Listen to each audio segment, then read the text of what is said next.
Los mitos de Cthulhu. La olla de las brujas, por Howard Phillips Lovecraft y A. Derleth. El distrito escolar número 7 lindaba con una región salvaje situada al oeste de Arkham. Se alzaba en el centro de una pequeña alameda de robles, algunos olmos y uno o dos arces. La carretera conducía por un lado a Arkham y por el otro se perdía en los oscuros bosques de Poniente.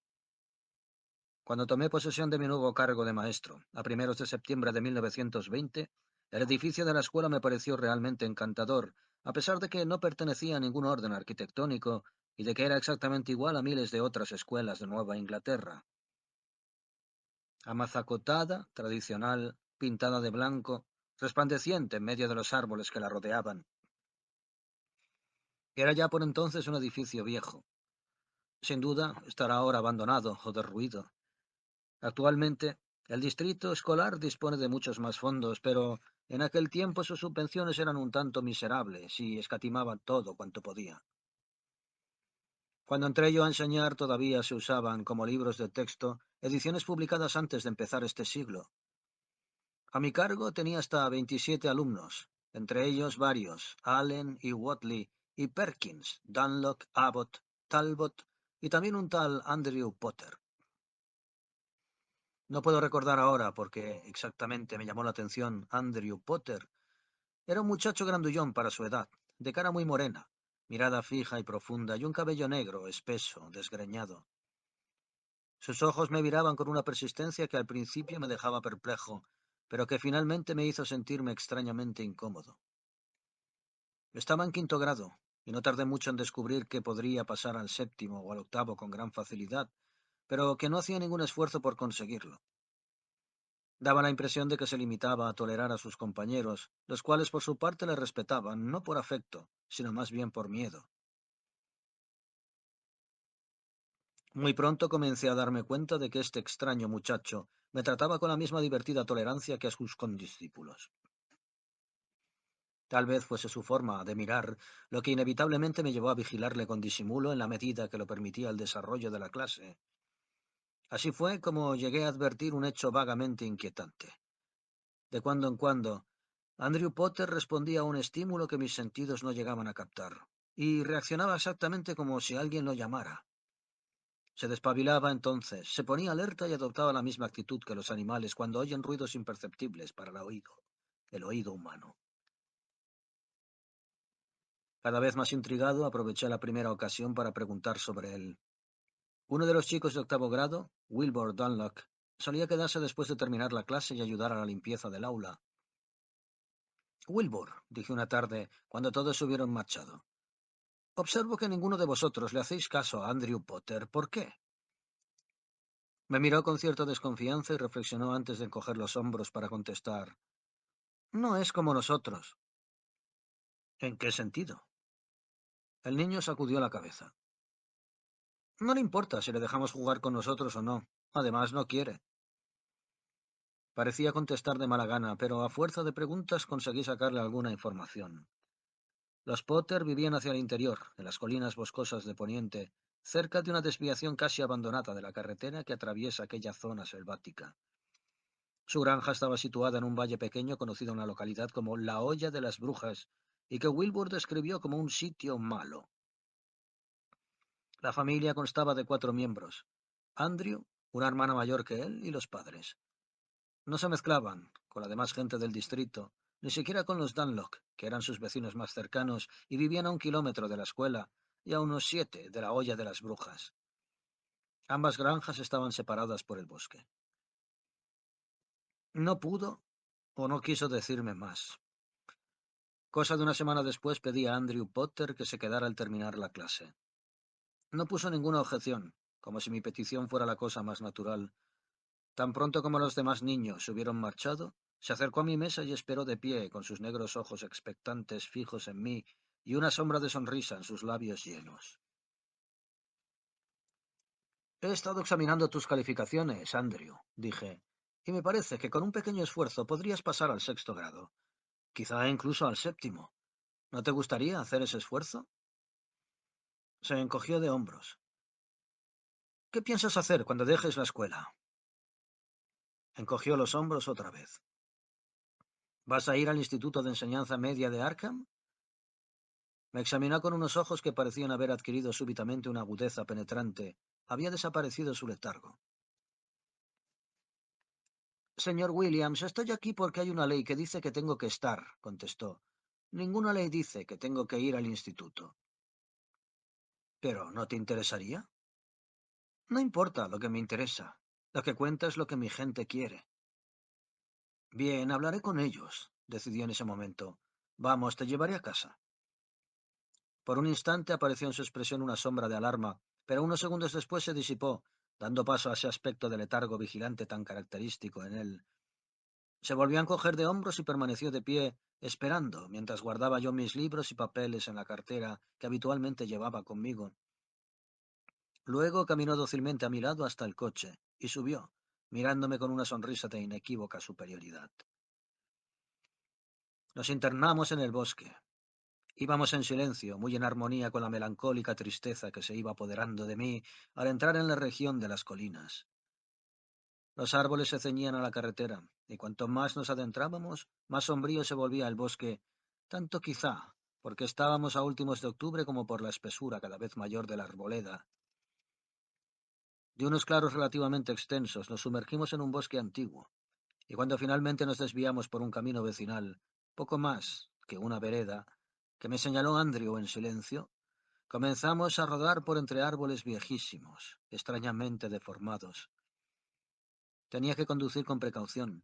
El camino era tan poco transitado que la maleza lo invadía por ambos lados y, cosa extraña, a pesar de mis estudios de botánica, aquellas plantas me resultaban desconocidas, aunque me pareció observar que había algunas saxifragas que presentaban una curiosa mutación. De pronto, inesperadamente, desembocamos en el cercado de la casa de los Potter. El sol se había ocultado tras la muralla de árboles y la casa estaba sumida en una luz de crepúsculo. Más allá, valle arriba, se extendían unos pocos campos de labor. En uno había maíz, en otro rastrojo, en otro calabazas. La casa, propiamente dicha, era horrible. Estaba casi en ruinas y tenía un piso alto que ocupaba la mitad de la planta, un tejado abuhardillado y postigos en las ventanas. Sus dependencias, frías y desmanteladas, parecían no haber sido usadas jamás. La granja entera parecía abandonada. Las únicas señales de vida consistían en unas cuantas gallinas que escarbaban la tierra detrás de la casa. Si no hubiera sido porque el camino que habíamos tomado terminaba aquí, habría puesto en duda que esta fuera la casa de los Potter. Andrew me lanzó una mirada, como tratando de adivinar mis pensamientos. Luego saltó con ligereza del coche, dejándome que le siguiera. Entró en la casa delante de mí. Oí que me anunciaba. Aquí está el señor Williams, el maestro. No hubo respuesta. Luego, de repente, me hallé en la habitación, iluminada tan solo por una antigua lámpara de petróleo, donde se hallaban los otros tres Potter.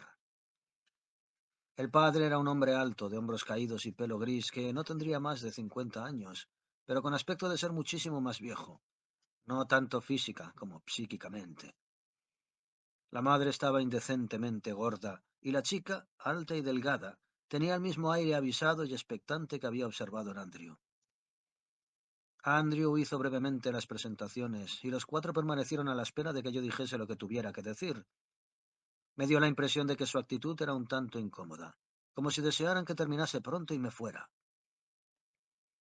Quería hablarle sobre Andrew, dije.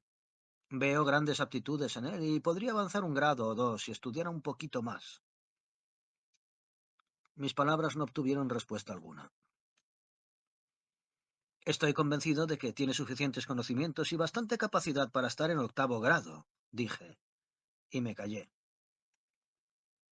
Si estuviera en 8º grado, dijo el padre, tendría que ir al instituto al terminar la escuela, por cosa de la edad. Es la ley, me lo han dicho. Me vino a la memoria lo que Wildur Dunlock me había dicho del aislamiento de los Potter, y mientras escuchaba las razones del viejo, me di cuenta de que toda la familia se hallaba tensa, y de que su actitud había variado imperceptiblemente. En el momento en que el padre dejó de hablar, se restableció una uniformidad singular. Era como si los cuatro estuvieran escuchando una voz interior. Dudo que se enteraran siquiera de mis palabras de protesta. No pueden esperar que un muchacho inteligente como Andrew se recluya en un lugar como este, dije por último. Aquí estará bien, dijo el viejo Potter. Además es nuestro. Y ahora no vaya hablando por ahí de nosotros, señor Williams. En su voz había una nota de amenaza que me dejó asombrado. Al mismo tiempo se me hacía cada vez más patente la atmósfera de hostilidad que no provenía tanto de ellos como de la casa y los campos que la rodeaban. Gracias, dije. Ya me voy. Di media vuelta y salí. Andrew me siguió los pasos. Una vez fuera dijo con suavidad: No debe usted hablar de nosotros, señor Williams. Papá se pone como loco cuando descubre que hablan de él. Usted le preguntó a Wilbur Dunlock. Me quedé de una pieza. Con un pie en el estribo del coche, me volví y le pregunté: ¿Te lo ha dicho él? Movió la cabeza negativamente. Fue usted, señor Williams, dijo al tiempo que retrocedía, y antes de que pudiera yo abrir la boca otra vez, se había metido en la casa como una flecha. Por un instante permanecí indeciso, pero no tardé en reaccionar. Súbitamente en el crepúsculo, la casa adquirió un aspecto amenazador, y todos los árboles del contorno parecieron estar esperando el momento de doblarse hacia mí. En verdad percibí un susurro, como el rumor de una brisa en todo el bosque, aunque no soplaba aire de ninguna clase, y me vino de la casa una oleada de malevolencia que me hirió como una bofetada. Me metí en el coche y me alejé, sintiendo aún en la nuca aquella impresión de malignidad, como el aliento ardiente de un salvaje perseguidor. Llegué a mi apartamento de Arkham en un estado de gran agitación. Allí, meditando lo que había pasado, decidí que había sufrido una influencia psíquica sumamente perturbadora. No cabía otra explicación. Tenía el convencimiento de que me había arrojado ciegamente a unas aguas mucho más profundas de lo que creía, y lo auténticamente inesperado de esta vivencia angustiosa me la hacía más estremecedora. No pude comer, preguntándome qué pasaba en la olla de las brujas, que mantenía a la familia tan sólidamente unida, qué la ataba a aquel paraje y qué sofocaba en un muchacho prometedor como Andrew Potter incluso el más fugaz deseo de abandonar aquel valle sombrío y salir a un mundo más luminoso y alegre. Durante la mayor parte de la noche estuve dando vueltas sin poderme dormir, lleno de temores innominados e inexplicables, y cuando por último me dormí, mi sueño se vio invadido de pesadillas espantosas, en las que se me representaban unos seres infinitamente ajenos a toda humana fantasía, y tenían lugar hechos horrendos. Cuando me desperté a la mañana siguiente, experimenté la sensación de haber rozado un mundo totalmente extraño al de los hombres. Llegué a la escuela por la mañana temprano, pero Wilbur Dunlock estaba ya allí. Sus ojos me miraron con triste reproche. No comprendí lo que había sucedido para provocar esa actitud en un alumno normalmente tan servicial. No debía haberle dicho a Andrew Potter que habíamos hablado de él, dijo con una especie de desdichada resignación. No lo hice, Wilbur. Lo que sé es que yo no fui, de modo que tiene que haber sido usted, dijo, y añadió: Esta noche han muerto 6 de nuestras vacas. Se les ha hundido encima el cobertizo donde estaban. De momento me quedé tan aturdido que no pude replicar. Algún golpe de viento repentino, comencé, pero me cortó enseguida. No ha hecho viento esta noche, señor Williams, y las vacas estaban aplastadas. No pensarás que los Potter tienen nada que ver con eso, Wilbur, exclamé. Me lanzó una mirada de paciencia, como a veces mira a quien sabe a quien debería saber, pero no comprende y no dijo nada.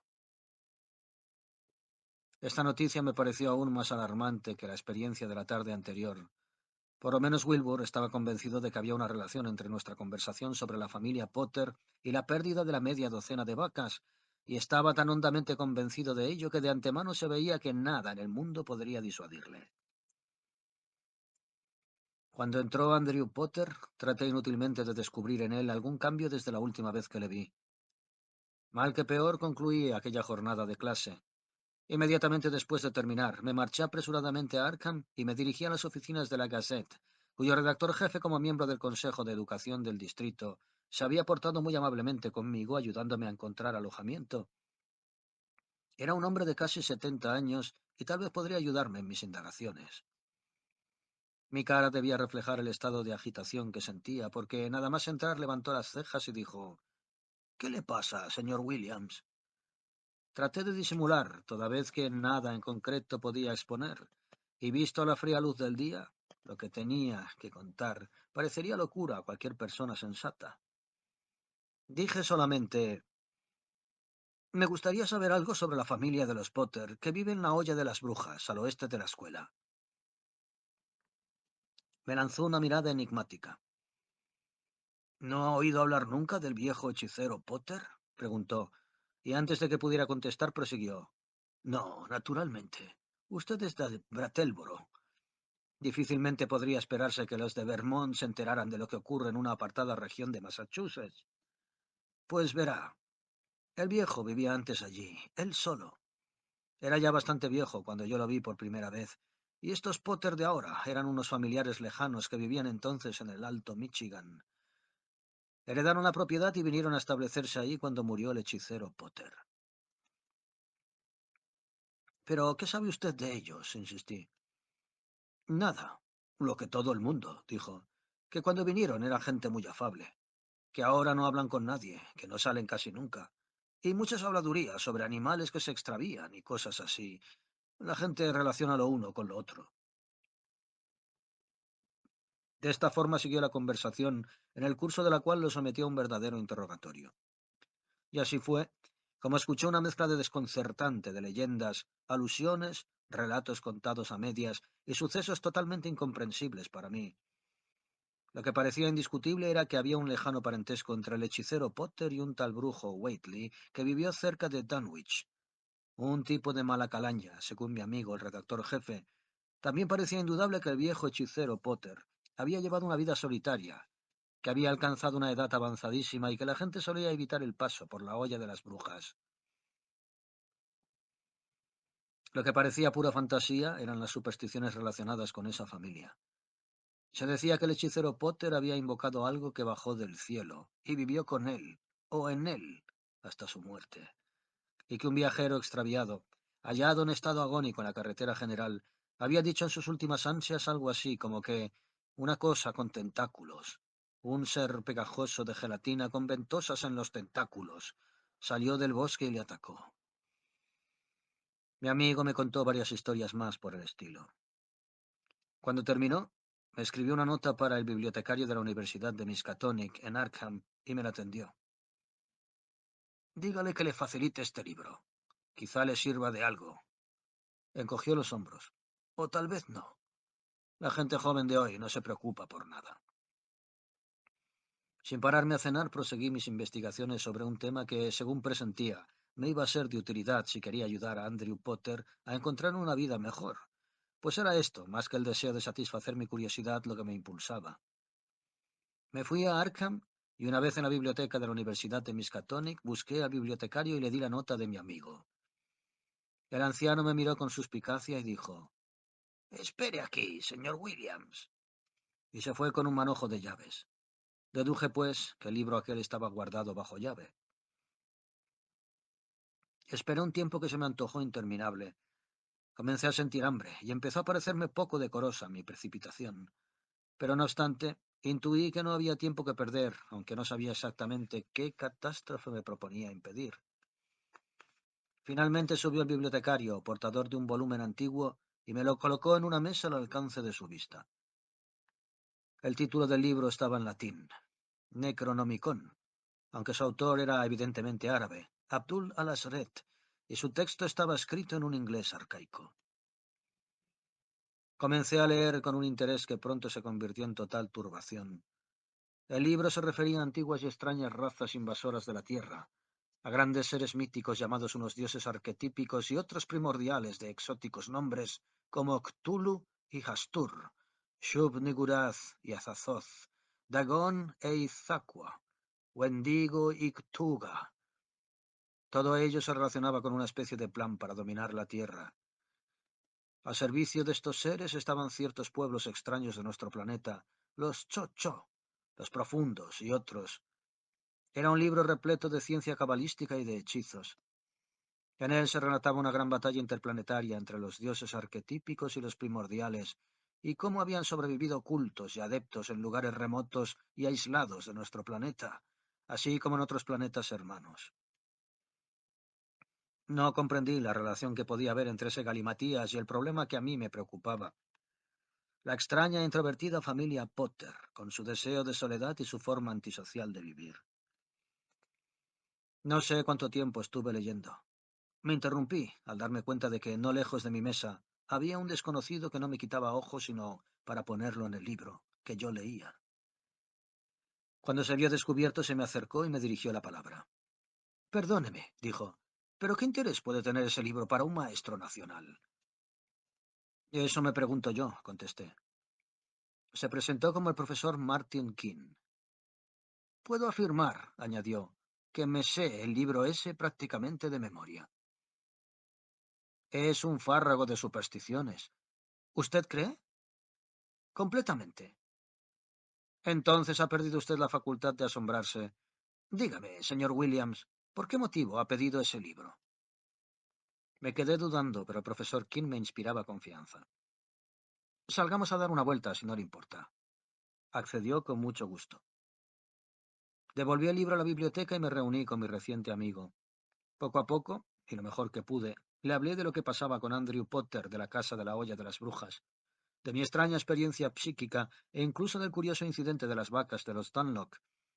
Escuchó hasta el final sin interrumpirme, lleno de interés. Por último, le expliqué que si investigaba acerca de la Olla de las Brujas era únicamente por ayudar a mi alumno. Si hubiese usted indagado un poco, estaría al corriente de los extraños acontecimientos que han tenido lugar en Dunwich y en Innsmouth, así como en Arkham y en la Olla de las Brujas, dijo King cuando hube terminado. Mire usted en torno suyo. Esas casas antiguas, sus ventanas cerradas hasta con postigos. Cuántas cosas extrañas han sucedido en esas buhardillas. Pero nunca sabremos nada con certeza. En fin, dejemos a un lado los problemas de fe. No se necesita ver a la encarnación del mal para creer en él. ¿No le parece, señor William? Me gustaría prestar un pequeño servicio a ese muchacho, si usted me lo permite. Naturalmente. Puede resultar peligroso, tanto para usted como para él. Por mí no me importa. Pero le aseguro que para el muchacho nada puede ser más peligroso que su situación actual, ni siquiera la muerte. Habla usted enigmáticamente, profesor. Es mejor así, señor Williams. Pero entremos. Esta es mi casa. Pase, por favor. Entramos en una de aquellas casas antiguas de las que había hablado el profesor King. Las habitaciones estaban llenas de libros y antigüedades de todas clases. Me dio la impresión de que penetraba en un rancio pasado. Mi anfitrión me condujo hasta su cuarto de estar, despejó una silla de libros y me rogó que esperara mientras subía al segundo piso. No estuvo mucho tiempo ausente. Ni siquiera me dio tiempo a asimilar la curiosa atmósfera de la habitación. Cuando volvió, traía consigo unas piedras toscamente talladas en forma de estrellas de 5 puntas. Me puso 5 de ellas en las manos. Mañana después de la clase, si asiste el joven Potter, arrégleselas usted para que toque una de ellas y fíjese bien en su reacción, dijo. 2 requisitos más. Debe usted llevar una encima, en todo momento. Y segundo, debe apartar de su mente todo pensamiento sobre estas piedras y sobre sus propósitos. Estos individuos son telépatas, poseen el don de leer los pensamientos. Sobresaltado, recordé el reproche que me hizo Andrew de haber hablado de su familia con Wilbur Dunlock. ¿No debo saber para qué son estas piedras?, pregunté. Siempre que sea capaz de poner entre paréntesis sus propias dudas, contestó con una melancólica sonrisa. Estas piedras son algunas de las muchas que ostentan el sello de R'lyeh, que impide a los primordiales huir de sus prisiones. Son los sellos de los dioses arquetípicos. Profesor King, la edad de las supersticiones ha pasado, protesté. Señor Williams, el prodigio de la vida y sus misterios no pasan jamás, replicó. Si la piedra no significa nada, no tiene ningún poder. Si no tiene ningún poder, no podrá afectar al joven Potter y tampoco le protegerá a usted. ¿Protegerme de qué? Del poder que se oculta tras esa aura maligna que usted percibió en la olla de las brujas, contestó. ¿O también era superstición? Sonrió. No necesita contestar. Conozco su respuesta. Si sucede algo cuando usted ponga la piedra sobre el muchacho, ya no podrá él volver a su casa. Entonces deberá usted traérmelo aquí. ¿Trato hecho? Trato hecho, contesté. El día siguiente fue interminable. No solo por la inminencia del momento crítico, sino porque me resultaba extremadamente difícil mantener la mente en blanco ante la mirada inquisitiva de Andrew Potter. Además, sentía más que nunca el aura de la malignidad latente, como una amenaza tangible que emanaba de la región salvaje, oculta en una olla entre sombrías colinas. Pero aunque lentas, pasaron las horas, y justo antes de terminar rogué a Andrew Potter que esperara que los demás se hubieran ido. Y nuevamente accedió con ese aire condescendiente, casi insolente, que me hizo dudar si valía la pena salvarle, como tenía decidido en lo más hondo de mí mismo. Pero no abandoné mis propósitos. Había ocultado la piedra en mi coche y una vez que todos hubieron marchado le dije que saliera conmigo. En ese momento sentí que me estaba comportando de un modo ridículo y absurdo. Yo, un maestro graduado, a punto de llevar a cabo una especie de exorcismo de brujo africano, y por unos instantes, durante los breves segundos que tardé en recorrer la distancia de la escuela al automóvil, flaqueé y estuve a punto de invitarle simplemente a llevarle a su casa. Pero no. Llegué al coche, seguido de Andrew. Me senté al volante. Cogí una piedra y la deslicé en mi bolsillo. Cogí otra. Me volví como un rayo y la apreté contra la frente de Andrew. Yo no sabía lo que iba a suceder, pero desde luego nunca habría imaginado lo que realmente sucedió. Al contacto con la piedra, asomó a los ojos de Andrew Potter una expresión de extremado horror. Inmediatamente siguió una expresión de angustia punzante y un grito de espanto brotó de sus labios. Extendió los brazos. Sus libros se desparramaron, giró en redondo, se estremeció echando espumarajos por la boca y habría caído de no haberle cogido yo para depositarlo en el suelo. Entonces me di cuenta del frío y furioso viento que se arremolinaba en derredor nuestro y se alejaba doblando la hierba y las flores, azotando el linde del bosque y deshojando los árboles que encontraba en su camino. Aterrorizado, coloqué a Andrew Potter en el coche. Le puse la piedra sobre el pecho y, pisando el acelerador a fondo, enfilé hacia Arkham, situada a más de 12 kilómetros de distancia. El profesor King me estaba esperando. Mi llegada no le sorprendió en absoluto. También había previsto que le llevaría a Andrew Potter, ya que había preparado una cama para él. Entre los dos lo acomodamos allí. Después King le administró un calmante. Entonces se dirigió a mí. Bien, ahora no hay tiempo que perder. Irán a buscarle. Seguramente irá la muchacha primero. Debemos volver a la escuela inmediatamente. Pero entonces comprendí todo el horrible significado de lo que le había sucedido a Andrew y me eché a temblar de tal manera que Kim tuvo que sacarme a la calle casi a rastras. Aún ahora, al escribir estas palabras, después de transcurrido tanto tiempo desde los terribles acontecimientos de aquella noche, siento de nuevo el horror que se apoderó de mí al enfrentarme por vez primera con lo desconocido, consciente de mi pequeñez e impotencia frente a la inmensidad cósmica. En ese momento comprendí que lo que había leído en aquel libro prohibido de la biblioteca universitaria no era un fárrago de supersticiones, sino la clave de unos misterios insospechados para la ciencia y muchísimo más antiguos que el género humano. No me atreví a imaginar lo que el viejo hechicero Potter había hecho bajar del firmamento. A duras penas oía las palabras del profesor King, que me instaba a reprimir toda reacción emocional y a enfocar los hechos de un modo más científico y objetivo. Al fin y al cabo, había logrado lo que me proponía. Andrew Potter estaba salvado, pero para asegurar el triunfo había que librarse de los otros, que indudablemente le buscarían y acabarían por encontrarlo. Yo pensaba solamente en el horror que aguardaba a estos 4 seres desdichados cuando llegaron de Michigan para tomar posesión de la solitaria granja de la olla de las brujas. Iba ciego al volante, camino de la escuela. Una vez allí, a petición del profesor King, encendí las luces y dejé la puerta abierta a la noche cálida. Me senté detrás de mi mesa, y él se ocultó fuera del edificio en espera de que llegaran. Tenía que esforzarme. Tenía que esforzarme por mantener mi mente en blanco y resistir la prueba que me aguardaba. La muchacha surgió del filo de la oscuridad. Después de sufrir la misma suerte de su hermano y haber sido depositada junto al escritorio con la estrella de piedra sobre el pecho, apareció el padre en el umbral de la puerta. Ahora estaba todo a oscuras. Llevaba una escopeta. No tuvo necesidad de preguntar lo que pasaba, lo sabía. Se plantó allí delante, mudo, señalando a su hija y la piedra que tenía sobre el pecho, y levantó la escopeta. Su gesto era elocuente. Si no le quitaba la piedra, dispararía. Evidentemente esta era la contingencia que había previsto el profesor, porque se abalanzó sobre Potter por detrás y lo tocó con la piedra. Después, durante 2 horas, esperamos en vano la llegada de la señora Potter. No vendrá, dijo por fin el profesor King. Es en ella donde se hospeda esta entidad.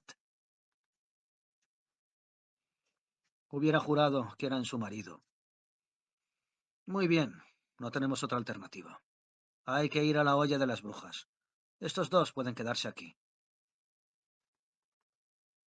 Volábamos a todo gas en medio de la oscuridad sin preocuparnos por el ruido, ya que el profesor decía que la cosa que habitaba en la olla de las brujas sabía que nos acercábamos, pero que no podía hacernos nada porque íbamos protegidos por el talismán. Atravesamos la densa espesura y tomamos el camino estrecho. Cuando desembocamos en el cercado de los Potter, la maleza pareció extender sus tallos hacia nosotros a la luz de los faros. La casa estaba a oscuras, aparte del pálido resplandor de la lámpara que iluminaba una habitación.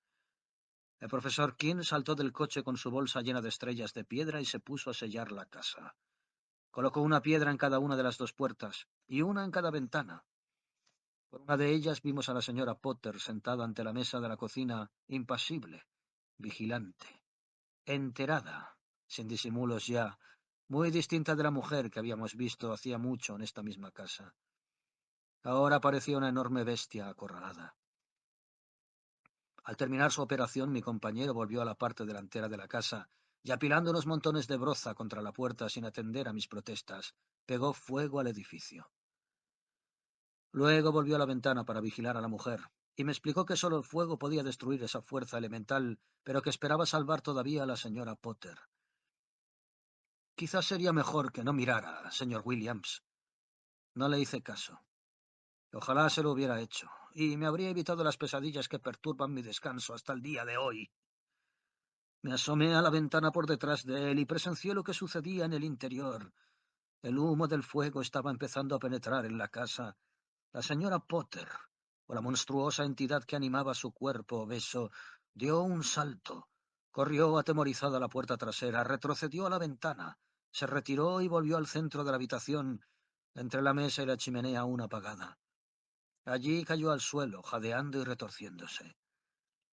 La habitación se fue llenando poco a poco de un humo que empañaba la amarillenta luz de la lámpara, impidiendo ver con claridad, pero no ocultó por completo la escena de aquella terrible lucha que se desarrollaba en el suelo. La señora Potter se debatía como en las convulsiones de la agonía, y lentamente comenzó a tomar consistencia una forma brumosa, transparente, apenas visible, en el aire cargado de humo. Era una masa amorfa, increíble, palpitante y temblona como gelatina cubierta de tentáculos. Aún a través del cristal de la ventana sentí su inteligencia inexorable, su frialdad incluso física. Aquella cosa se elevaba como una nube del cuerpo ya inmóvil de la señora Potter, luego se inclinó hacia la chimenea y se escurrió por allí como un vapor. ¡La chimenea! Gritó el profesor King y cayó al suelo. En la noche apacible, saliendo de la chimenea, comenzaba a desparramarse una negrura, como un humo que no tardó en concentrarse nuevamente, y de pronto la inmensa sombra negra salió disparada hacia arriba, hacia las estrellas, en dirección a las Híadas, de donde el viejo hechicero Potter la había llamado para que habitara en él. Así abandonó el lugar en donde aguardaba la llegada de los otros Potter, para proporcionarse un nuevo cuerpo en que alojarse sobre la faz de la tierra. Nos las arreglamos para sacar a la señora Potter fuera de la casa. Se encontraba muy débil, pero viva. No hace falta detallar el resto de los acontecimientos de esa noche. Baste saber que el profesor esperó a que el fuego hubiera consumido la casa y recogió luego su colección de piedras estrelladas. La familia Potter, una vez liberada de aquella maldición de la olla de las brujas, decidió partir y no volver jamás por aquel valle espectral. En cuanto a Andrew, antes de despertar, habló en sueños de los grandes vientos que azotan y despedazan, y de un lugar junto al lago de Ali, donde viven venturosos para siempre. Nunca he tenido valor para preguntarme qué era lo que el viejo hechicero Potter había llamado de las estrellas, pero sé que implica unos secretos que es preferible no desentrañar, y de cuya existencia jamás me habría enterado, de no haberme tocado el distrito escolar número 7 y de no haber tenido entre mis alumnos al extraño muchacho que era Andrew Potter.